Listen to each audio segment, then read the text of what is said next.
তো হ্যালো বন্ধুরা, আজকে আমরা যেতে চলেছিলাম হিলিতে বড় ঠাকুর দেখতে। আর সত্যি কথা বলতে গাই সন্তেশদা দেখি প্রোগ্রাম করছিল, আর আমি স্টেজে উঠে যে কি বলেছি আমি নিজেও জানি না। আর সন্তেশদাকে অনেক অনেক ধন্যবাদ জানাই এবং ভালোবাসা জানাই, আর ক্লাব থেকে অনেক ভালোবাসা জানাই আমার তরফ থেকে। যাই হোক, তারপরে তো গাইস আমরা চলে এসেছিলাম হিলিতে। আর হিলিতে এসে প্রথম প্যান্ডেলটা তো খুব সুন্দর করেছিল, আর ঠাকুরটা কিন্তু সোনার ঠাকুর ছিল।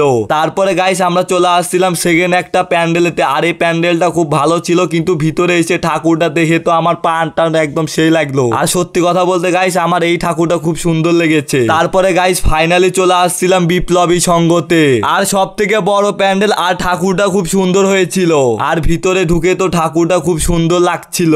তারপরে গাইস আমি চলে আসছিলাম মেন্টাল হসপিটালে, আর এখানে ঢোকার পরে তো আমি নিজেই মেন্টাল হয়ে গিয়েছিলাম। আর সত্যি কথা বলতে গাইস এইসব তো দেখা পরে তো আমার এক্স এর কথা মনে পড়ে গিয়েছিল, তাই জন্য আমার তো কান্দাকাটি একদম সবাই ভিডিও করছিল, কি বলবো তোমাদের। যাই হোক গাইস আমি এখন বাইরে যেতে থাকি। আমরা বালুরঘাটের শহরে সেই প্যান্ডেল করেছে ওইসব দেখাবো নেক্সট একটা ব্লগে, তাই বলছি চ্যানেলটা সাবস্ক্রাইব করে দাও।